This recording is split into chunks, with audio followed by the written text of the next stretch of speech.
Okay. Now, in this case, suppose we are calculating rate of interest for the home loan, then the argument is, let's zoom it.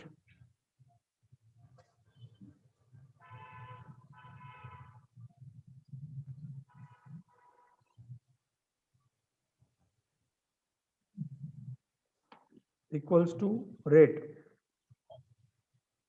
Now, the first argument is NPER, means number of period. So, if you want to get the rate of interest as a monthly rate of interest, then you need to convert this year into month. So, you have to multiply this thing with the 12, right? Comma. Now, PMT. PMT is whatever the EMI you are paying each and every month. So, that is 60,663. That will be in negative value in home loan case, right? Okay, comma. And next argument is PV, whatever present value you are getting. So here it is, fine. So these three arguments you need to pass, bracket over and enter.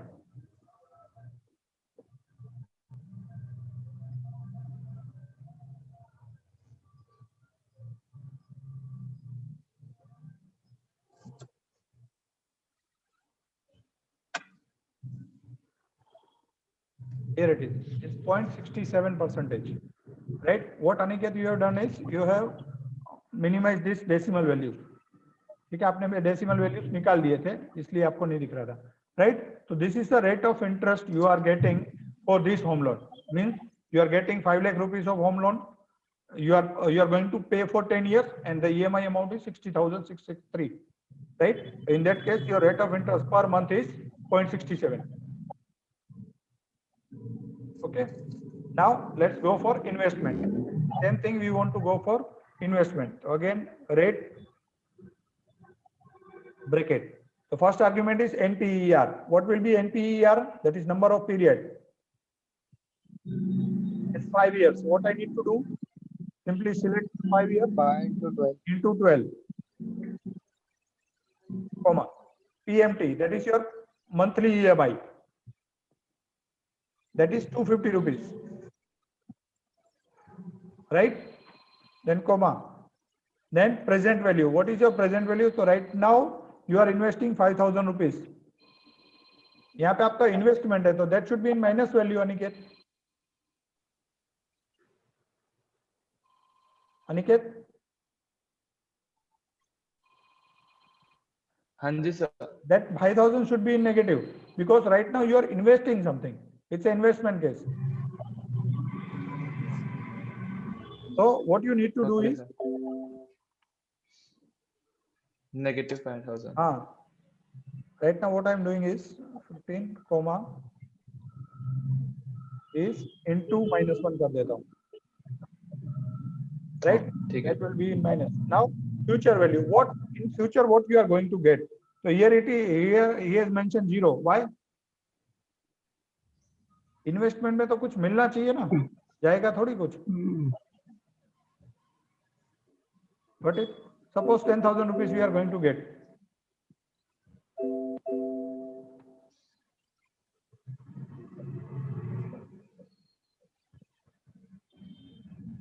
$10,000 suppose we are going to get after period. And type is by default ये होता है end of the period. हम लोग वही रखते हैं, उसमें कुछ मेंशन नहीं करते हैं. Bracket over enter. So that is -2% you are going to get. You are not going to get enough amount after 5 years. Let's say तो इधर हम लोग करते हैं 20,000 rupees.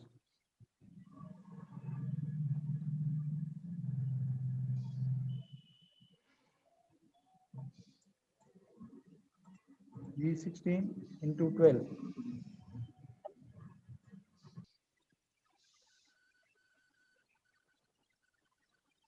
Point number something is there.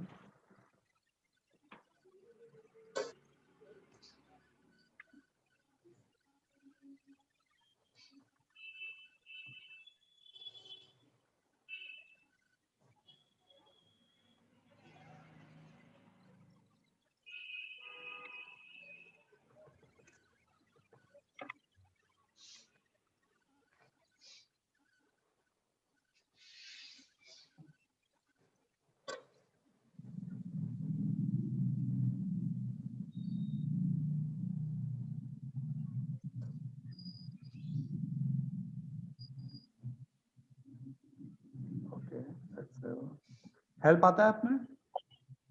हाँ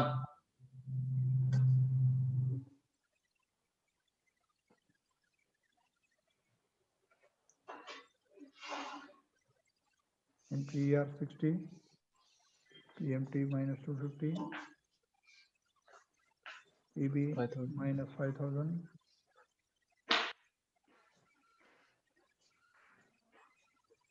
20,000. quarterly payments.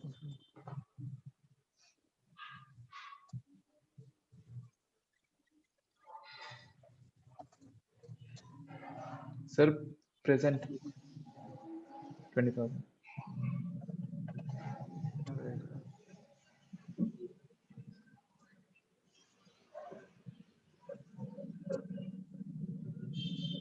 Return interest rate for period.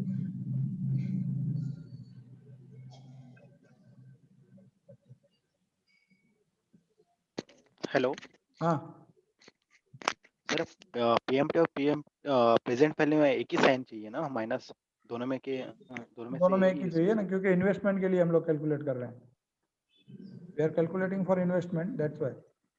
जब आप investment कर रहे हो तो दोनों चीजें माइनस में ही आएंगे, क्योंकि आउटफ्लो हो रहा है फंड का, इनफ्लो नहीं हो रहा है.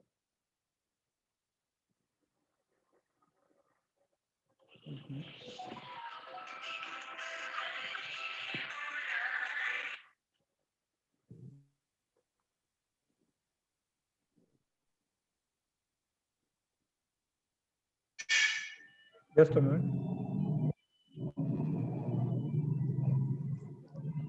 सर एनपीआर का फुल फॉर्म क्या है? इसका number of Number of period, periods. Number of period.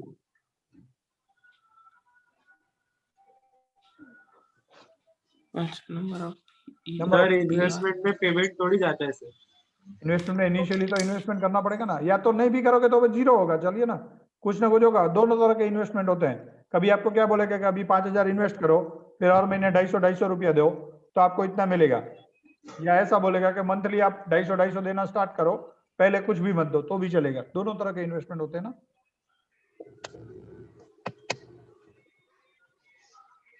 और सर पीएमटी का full form? Payment, payment EMI. EMI के लिए कंसीडर कर सकते हो, बाकी पेमेंट है. Per month now.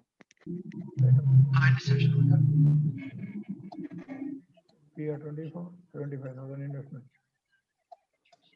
Okay, plus में ही डालना है.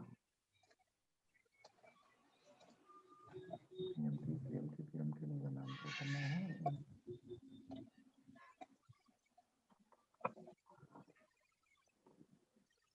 हम लोग क्या कर रहे हैं? रेट.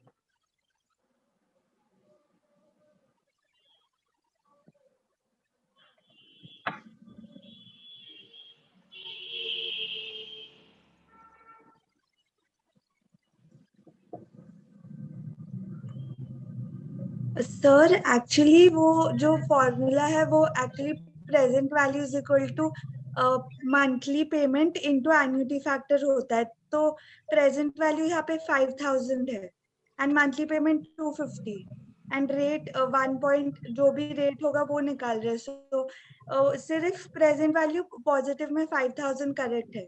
प्रेजेंट वैल्यू और फ्यूचर वैल्यू एक ही इसमें नहीं. एक मिनट. हाँ, देखो.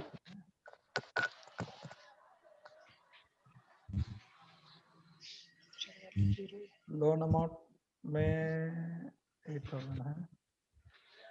प्रेजेंट वैल्यू जो हमको 60 मंथ्स के बाद मिलेगा वो है. नहीं, that is future value. That is future value, that's not present value. वो प्रेजेंट वैल्यू ऑफ एन्युटी मतलब जो इन्वेस्टमेंट की वैल्यू आज है वो. सो 5,000 तो रेट 5% आता है अगर ओके, वैल्यू इज रॉन्ग. आप ऐसा बोलना चाह रहे हो? नहीं मतलब 5,000 यहाँ पे रेट जो पीरियड है वो करेक्ट है, D15 करेक्ट है और लास्ट में जो प्रेजेंट वैल्यू है वो प्लस 5,000 मतलब present value of future investment 5,000 है. हम लोग अगर 250 हर मंथ पे करेंगे तो 60 मंथ्स के बाद 5,000 मिलेगा. दैट विल बी हाँ. Future value. तो वो फ्यूचर वैल्यू में लेना पड़ेगा आपको, अभी नहीं ले सकते आप इसको, जीरो करके इधर करना पड़ेगा। ये हो, ये क्या हो गया, 5,000 रुपया आप अभी ले रहे हो एंड 250 आप पे कर रहे हो, तो ये लोन केस हो गया, ये इन्वेस्टमेंट केस नहीं हुआ। If you are working for invest, वो तो ऊपर हम लोगों ने किया ही कि आपने 5 लाख रुपया लिया है 10 इयर्स के लिए और हर महीने आपको 60,000 पे करना है, तो that is your rate of interest, that is okay. Right now what we are trying to calculate is for investment. Investment case में क्या होगा, आपको प्रेजेंट वैल्यू माइनस में डालना होगा, या तो जीरो होगा, या तो आप कुछ दोगे नहीं, या दोगे तो आउटफ्लो होगा आपका। इन फ्यूचर में you are going to get certain amount, that is this -5% interest आ रहा है रेट। ये जो आपने कैलकुलेट किया है ना, क्या नाम है, निकेत, अनिकेत, फॉर लोन, हाँ जी सर। यहाँ पे लोन के लिए कैलकुलेट बराबर हो रहा है 4.7, that is okay. Now we have to find invest rate for investment, rate formula for investment.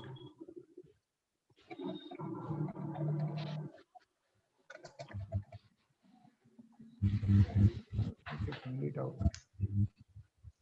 Rate function for investment in Excel.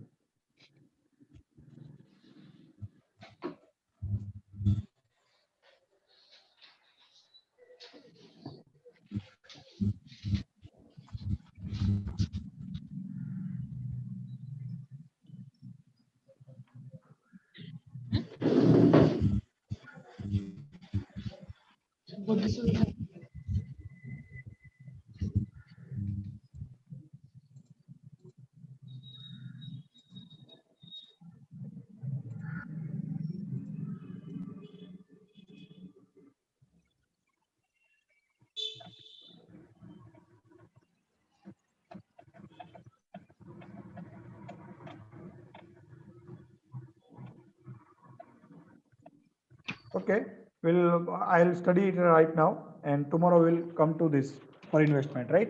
तो अभी आपको क्या करना है, this is the simple formula that we are going to use for rate. These are the arguments. क्या क्या arguments हैं? First is NPER, number of period, that should be in terms of month, right? कभी भी डालना है, तो अगर आपको year में है आपकी इन्वेस्ट मतलब number of period, then you need to convert this into month. अगर नंबर ऑफ मंथ्स में दिया है तो then you don't need to do this multiplication by 12, ठीक है? अगर किसी ने दिया आपको 24 मंथ्स, तो simply put that value as it is, fine. Second argument is PMT, that is EMI amount per month. अगर किसी ने आपको ईयर का दिया है then you have to divide it by 12, right? आपको क्या करना है, मंथली ही ये रेट ऑफ इंटरेस्ट निकाल के आपको देगा, तो आपको पीएमटी जो होगा वो हर महीने का डालना है। तो हर मंथ का जो भी पीएमटी है अमाउंट है, जैसे ऊपर वाले केस में 60,663 रुपीज पर मंथ पे करना है, तो you have to consider it as a month investment.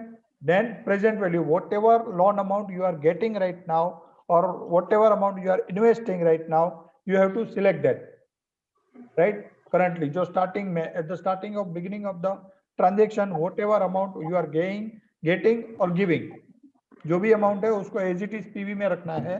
Future value जो आपको फ्यूचर में रिटर्न मिलने वाला है, अगर है तो लोन केस में ये अमाउंट जीरो होगा, right? That you have to pass, then you will be able to get rate of interest per month. If you want it for year, you have to simply multiply it by 12. This is your monthly interest or yearly.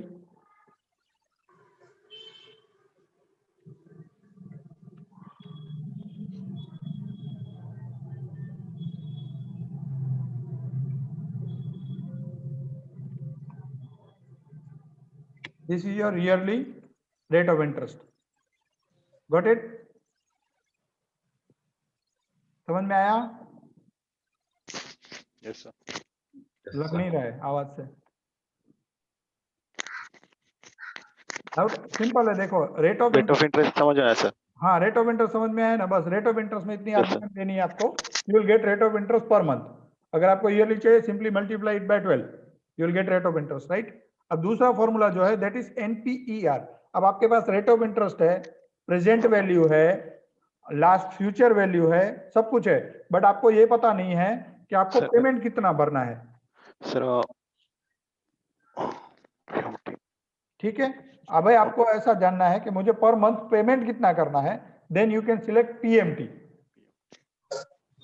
Fine, तो PMT में पहला argument क्या है, rate of interest. तो suppose rate of interest मेरा ये है, तो मैंने सिलेक्ट कर लिया। नंबर ऑफ पीरियड, कितने पीरियड के लिए पे करना है, तो this into 12, right, into 12. And what is your present value? This. Fine. Bracket over, enter. This is your PMT. Got it? Yes. मतलब आपके पास बाकी सारी चीजें हैं और आप PMT निकालना चाहते हो, तो ये PMT आपको मिल गया, इतना पेमेंट आपको हर मंथ करना होगा। ठीक है, इसके अलावा एक फंक्शन है, कौन कौन से अपने कवर अप किए हैं, रेट हो गया, पीएम हो गया, NPER. Now you want to get the number of period, आपको पता नहीं कितने पीरियड के लिए पेमेंट करना है।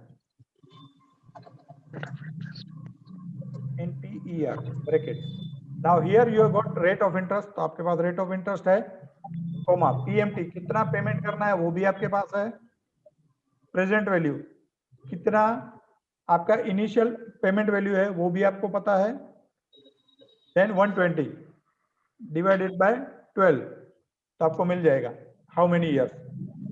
एनपीईआर जो है आपको इनकम पर मंथ मिला।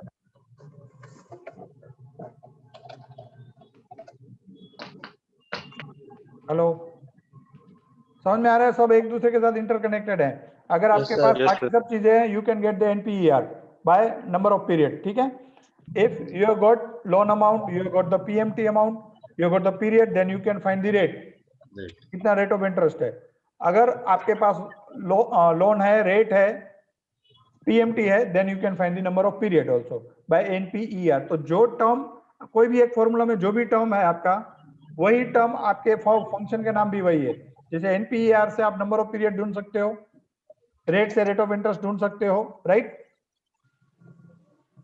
ठीक है, एनपीईआर से आप ईएमआई ढूंढ सकते हो। Yes, sir. ठीक है, तो this are your financial formula. कितने फॉर्मूला किए अब तक हम लोगों ने?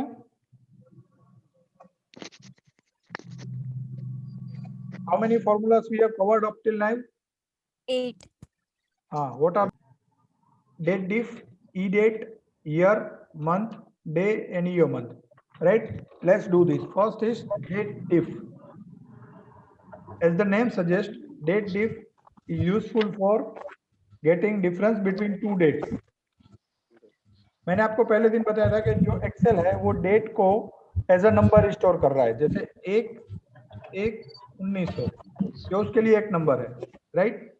अगर इसको हम लोग जनरल में कन्वर्ट करते हैं तो दैट इज 1, और वहां से वो 1 2 3 4 करके नंबर मेंशन करके डेट को स्टोर कर रहा है। अब अगर मुझे दो डेट्स के बीच में डिफरेंस निकालना है तो सिंपल है, अगर इन टर्म्स ऑफ डेज निकालना है तो क्या करना पड़ेगा, दो डेट्स के बीच में, जैसे आज की डेट है ये, एंड सपोज 1/1/2021, दो डेट्स है, उन दो डेट्स के बीच में अगर मुझे डिफरेंस निकालना है तो क्या कर सकते हैं हम लोग? सिंपल है कि अगर सपोज इसको मैं जनरल में कन्वर्ट करूं तो ये दोनों नंबर ही है, अब इन दो नंबर के बीच में डिफरेंस निकालना है तो क्या कर सकते हैं? Simply do the minus. Got it? Yes, sir. हाँ, ये सिंपल चीज है कि अगर आपको दो डेट्स के बीच में इन टर्म्स ऑफ डेज डिफरेंस निकालना है तो सिंपली इन दोनों वैल्यू को माइनस कर दीजिए, you will get the difference. But अब हमको क्या करना है, जैसे इनको वापस मैं डेट फॉर्मेट में कन्वर्ट करता हूं। Okay, now any one of you just tell me your birth date. जैसे Ramya, 23rd March. Ramya, okay, 23rd March 999. 1999, ठीक है। अब ये क्या नाम है आपका? Aniket Sahu. Okay, this is DOB of Aniket, ठीक है। Now I just want to find the age of Aniket. What I need to do, Aniket आपकी एज एक्सेल बताएगा अभी, ठीक है। तो अगर आप कोई भी पूछोगे अनिकेत से कि व्हाट इज योर एज, तो अनिकेत क्या बताएगा, डेज में बताएगा डिफरेंस? नहीं सर। कि मुझे दुनिया में आए हुए इतने दिन हो गए, नहीं बताएगा ना। कैसे बताते हो एज अनिकेत? Only year. हाँ, ईयर्स में सर। इन ईयर्स, और ईयर्स के बाद अगर कुछ मंथ हुए हैं तो वो, और मंथ के बाद कुछ डेज हुए हैं तो वो, राइट। तो चलिए हम लोग वो ढूंढते हैं using date difference. Date diff में आपको 2 आर्ग्यूमेंट पास करनी है। इसका आपको आर्ग्यूमेंट का ऑप्शन एक्सेल में नहीं मिलेगा, ठीक है, वो इनबिल्ट फॉर्मूला नहीं है, बट सपोर्ट करता है। तो फर्स्ट इज आपको पहली डेट देनी है, that is date of birth, comma आज की डेट, क्योंकि अगर मुझे एज निकालनी है तो आज की डेट के साथ डिफरेंस निकालना पड़ेगा। तो मैं यहाँ पे 2021 नहीं यूज कर रहा हूँ, जगह टुडे नाम का फंक्शन यूज कर रहा हूँ। टुडे क्या करेगा, जितनी बार भी मैं एक्सेल शीट खोलूंगा उतनी बार उसकी एज अपडेट होती जाएगी, ठीक है। अगर कल ओपन किया तो 21 हो जाएगा automatically. Now in terms of year अगर डिफरेंस चाहिए तो you have to mention double inverted में y, गॉट इट। अब यहाँ पे मैं आपको कुछ आर्गुमेंट दे रहा हूँ, A Y M M D M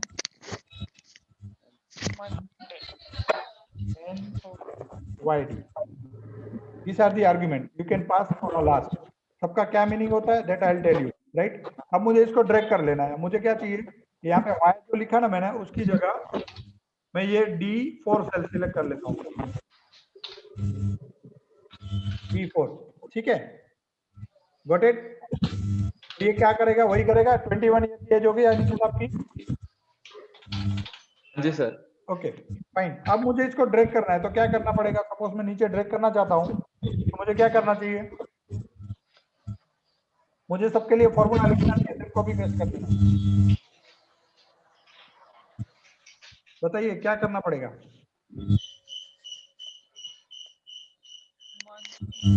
I need to make C1 as absolute, क्योंकि डेट ऑफ बर्थ C1 में लिखी हुई है वो सबके लिए कॉमन रहेगी। ये आप लोगों ने कल किया था, right, relative reference and absolute reference. तो यहाँ पे आपको क्या चाहिए, C1 फिक्स चाहिए सब जगह पे, where C4 will get change. देखिए अनिकेत की एज हो गई 21 ईयर 9 मंथ्स 28 डेज, सही है अनिकेत? ओके, ये 261 क्या है, 261 है अनिकेत की इन टर्म्स ऑफ मंथ। उसको इस दुनिया में आए हुए 261 मंथ हो गए, ठीक है। और इन टर्म्स ऑफ डे 7904 डेज उसको यहाँ पे हो गए। सर टाइम भी निकल सकता है क्या, हावर्स में? हावर्स निकाल सकते हैं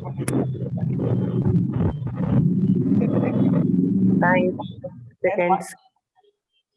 वाईडी जो है आर्गुमेंट, वो क्या करता है, ईयर का डिफरेंस निकलने के बाद, मतलब एग्जैक्टली 21 ईयर्स निकलने के बाद 23/3/1999 से 23/3/2020 वहां तक 21 ईयर हुए, उसके बाद कितने दिन हुए, ठीक है। आफ्टर ईयर डिफरेंस कितने और दिन हो गए, मतलब इस साल में टोटल 360, इस साल में उसको और 303 दिन हो गए,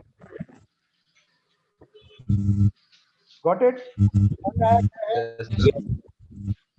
फॉर्मूला सॉल्व कीजिए एक बार। हाँ वापस से रिपीट करता हूँ, चलिए।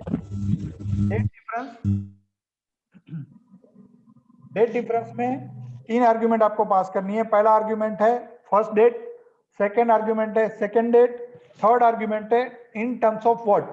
तो इन टर्म्स ऑफ अगर y लिखते हो तो इन टर्म्स ऑफ ईयर निकलेगा, ym लिखते हो तो ईयर आफ्टर मंथ, मतलब ईयर का डिफरेंस निकलने के बाद ऊपर कितने महीने हो गए। md लिखते हो तो मंथ आफ्टर डेज, ठीक है। मंथ का डिफरेंस निकलने के बाद कितने दिन हो गए, month only months, in terms of month difference निकलेगा, in terms of days year after days, ठीक है। ईयर का डिफरेंस निकलने के बाद कितने दिन हो गए वो निकालेगा। तो जो भी आर्गुमेंट आप पास करोगे उस टर्म में उन दोनों डेट आपको देगा, समझ में आया? ओके, अब हमको क्या करना है, अब हमको सिंपल और एक टास्क करना है। इधर हम लोगों ने क्या किया, अनिकेत, इधर नाम लिखते हैं, अनिकेत साहू, स्पेलिंग सही है ना अनिकेत? हाँ जी सर। ठीक है, अब मुझे ऐसे दिखाना है, hello Aniket Sahu, your age is 21 years 9 months and 28 days। ठीक है, ये मेरा डिजायर्ड फॉर्मेट है कि मैं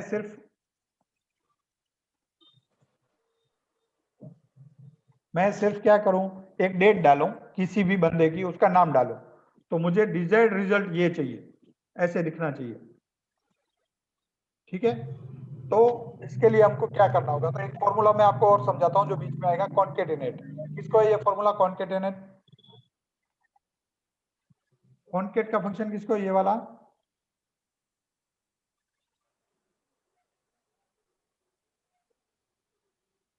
ये फॉर्मूला किसको है? हेलो हाँ हेलो हाँ नीरज, सर, मुझे है। क्या करता है ये फॉर्मूला? सर वो दो नाम को मतलब एक कर मतलब हाँ, दो टेक्स्ट को जोड़ता है। जैसे अनिकेत, हाँ, दो जोड़, जैसे हाँ दो लिखा है यहाँ पे और यहाँ पे साहू लिखा है, तो ये क्या करेगा, कॉन्केटेनेट, ये एक सेल सिलेक्ट किया, दोनों को। फिर दोनों के बीच में एक स्पेस सिलेक्ट किया और फिर ये सिलेक्ट किया, ब्रैकेट किया, तो ये मुझे जोड़ के देगा दो सेल को। Yes sir. Got it? Simple formula है, जितने आप टेक्स्ट दोगे उतने टेक्स्ट को ये कॉन्केट करके देगा। Yes sir. ठीक है, तो हमको यहाँ पे वही यूज करना है, इक्वल टू कॉन्केटेनेट, फर्स्ट सेल है मेरा, इसमें मुझे लिखना है हेलो स्पेस और डबल इन्वर्टेड ओवर, ये मेरी पहली स्ट्रिंग हो गई। ठीक है, सेकेंड स्ट्रिंग होगी मेरा ये जो नाम लिखा है मैंने, Aniket Sahu. Got it? Third मेरे आर्गुमेंट होगी, कोमा किया, स्पेस किया, योर एज इज, ये मेरी थर्ड स्ट्रिंग हो गई। आप यहाँ पे देखो, ये कोमा उसका आर्गुमेंट का पास नहीं है, इन्वर्टेड कोमा में लिखा, तो ये एंटायरली एक ही आर्गुमेंट है। कोमा, ये जो भी सेल आया 21 वाला वो, कोमा स्पेस करके years, comma day inverted comma over ये, comma months and, comma 28 days dot. ठीक है, अब यहाँ पे किसी और का नाम लिखते हैं और किसी की बर्थडे लिखते हैं, अथर्व शिंदे, बोलो आपकी birthday. Sir, my birth date is 29 November 2001. 29 November 2001, 1. Right? अब देखो यहाँ पे आ गया, hello Atharva Shinde, your age is 19 year 1 month 22 days। Okay, sir. Thank you. Right? हाँ ठीक है यार, तुझे तो पता ही होगा तेरी बर्थडे क्या है, मैंने थोड़ी अलग कुछ निकाल के दिया है। चलो ठीक है, तो आपको ये ट्राई करना है, ट्राई करिए आपके साइड पे।